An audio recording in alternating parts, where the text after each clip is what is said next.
Ya, selamat malam teman-temanku yang baik dimanapun Anda berada pada malam ini. Pada kesempatan ini saya akan membahas mengenai kisah seorang kudus yaitu Santa Clara dari Monte Falco. Santa Clara lahir di Monte Falco pada tahun 1268.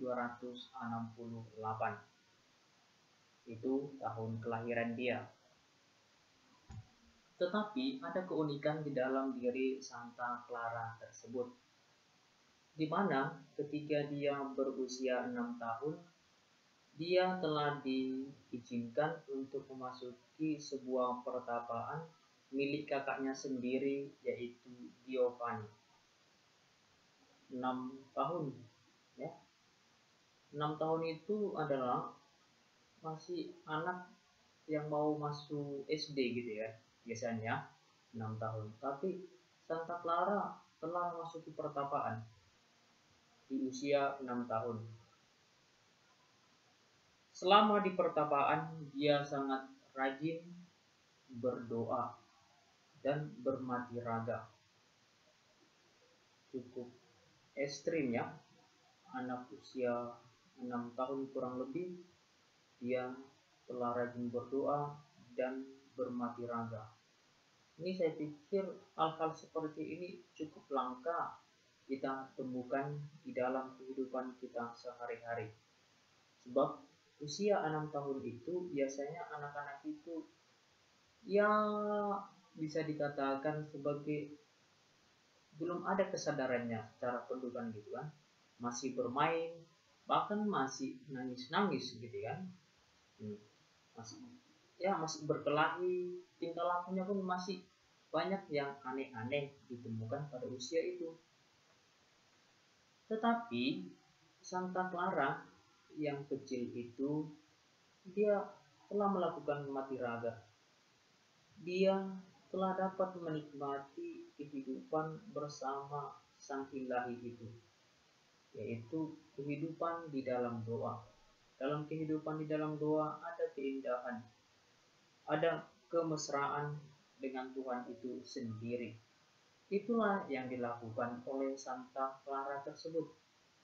Oleh sebab itu, dia melakukan itu karena ada rasa rindu, ada gerakan batin untuk terus menjalin relasi dengan Tuhan itu sendiri, dengan Tuhan yang memberi kehidupan kepada setiap manusia. Dia dikenal dalam pertapaan itu sebagai seorang pendoa. Tetapi pada tahun 1294, ketika dia selesai melakukan pengakuan dosa di hadapan para biarawati, dia melakukan pertapaan lagi selama berminggu-minggu. Selama berminggu-minggu itu, Santa Clara atau Clara tidak ya makan apa adanya lah ya.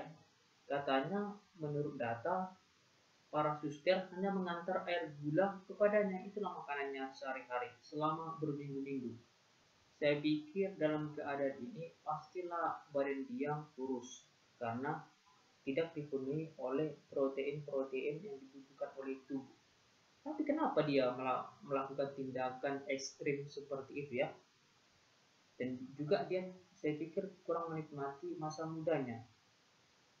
Itu masa nakal-nakalnya, masa bandel-bandelnya sebagai anak yang berusia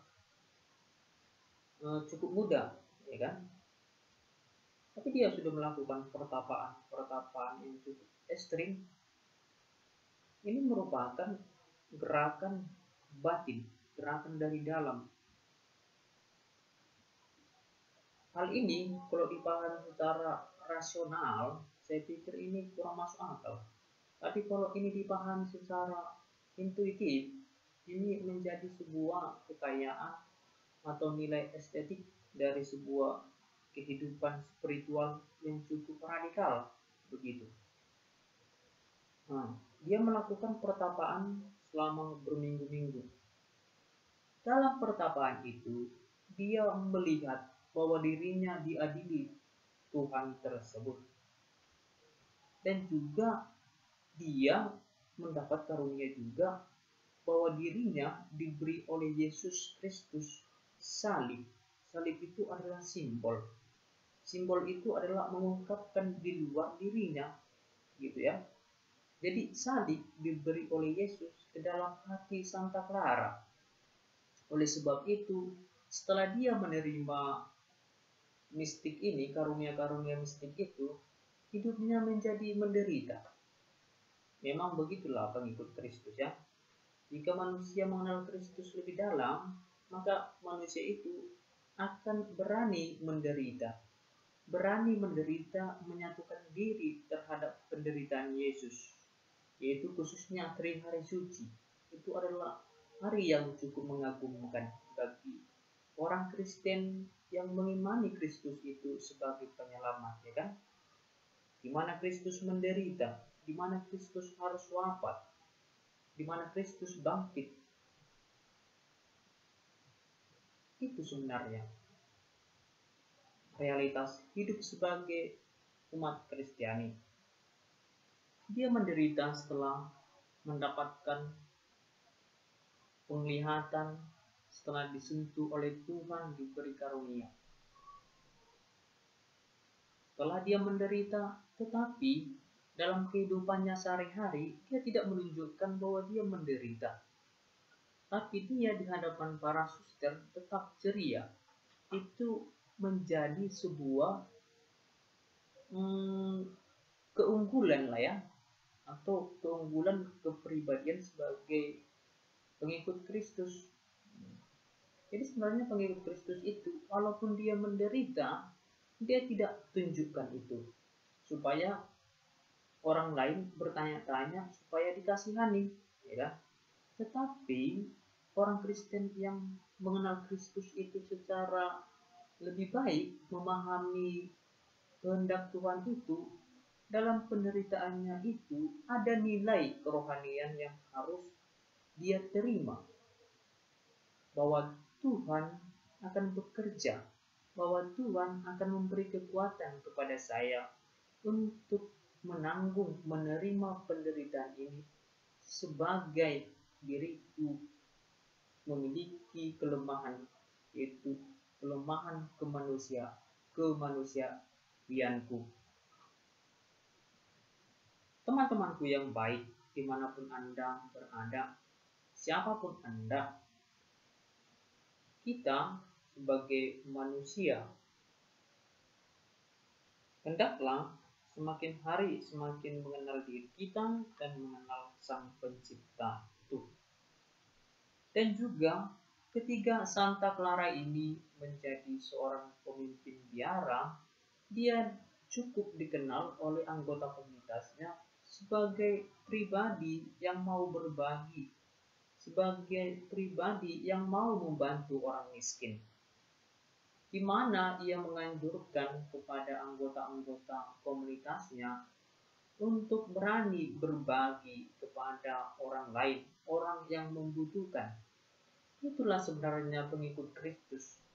Pengikut Kristus itu tidak berfokus kepada diri sendiri, tetapi berfokus kepada kepentingan orang lain.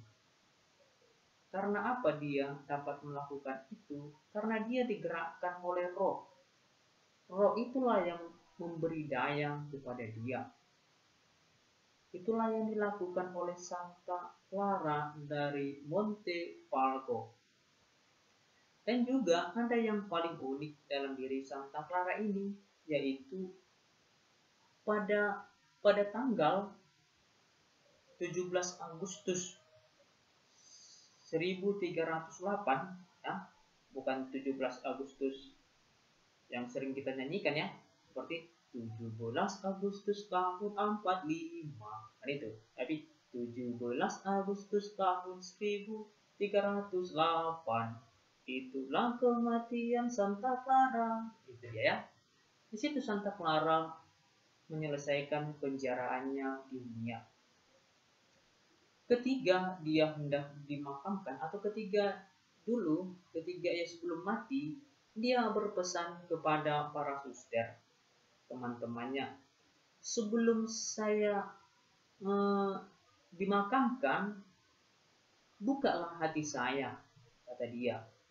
Maka pesan yang penting itu direalisasikan suster. Para suster sebelum mengantar jenazahnya ke sebuah gereja, diberkati atau dimakamkan, begitu kan? Maka pesan yang disampaikan oleh Suster Clara itu mereka lakukan, yaitu mereka buka hati Santa Clara itu. Maka ditemukan sebuah salib di dalam hatinya tersemayam begitu. Kalau ini perlulah saya sedikit baca ya. Demikian Suster Clara meninggalkan pesan kepada rekan-rekan komunitasnya untuk membuka hatinya karena di dalam bersemayam Kristus. Mengingat pesan itu, maka sebelum jenazahnya diantar ke gereja, hatinya dibuka sesuai dengan pesannya. Setelah hati dibuka, tampaklah salib Kristus di dalam hatinya dengan luka tombak dan mahkota duri di sisinya. Ini adalah tanda sengsara Kristus tersalib yang diikuti dengan sepenuh hati dan sempurna. Itu adalah pesan Santa Clara, saya pikir sebelum dia meninggal.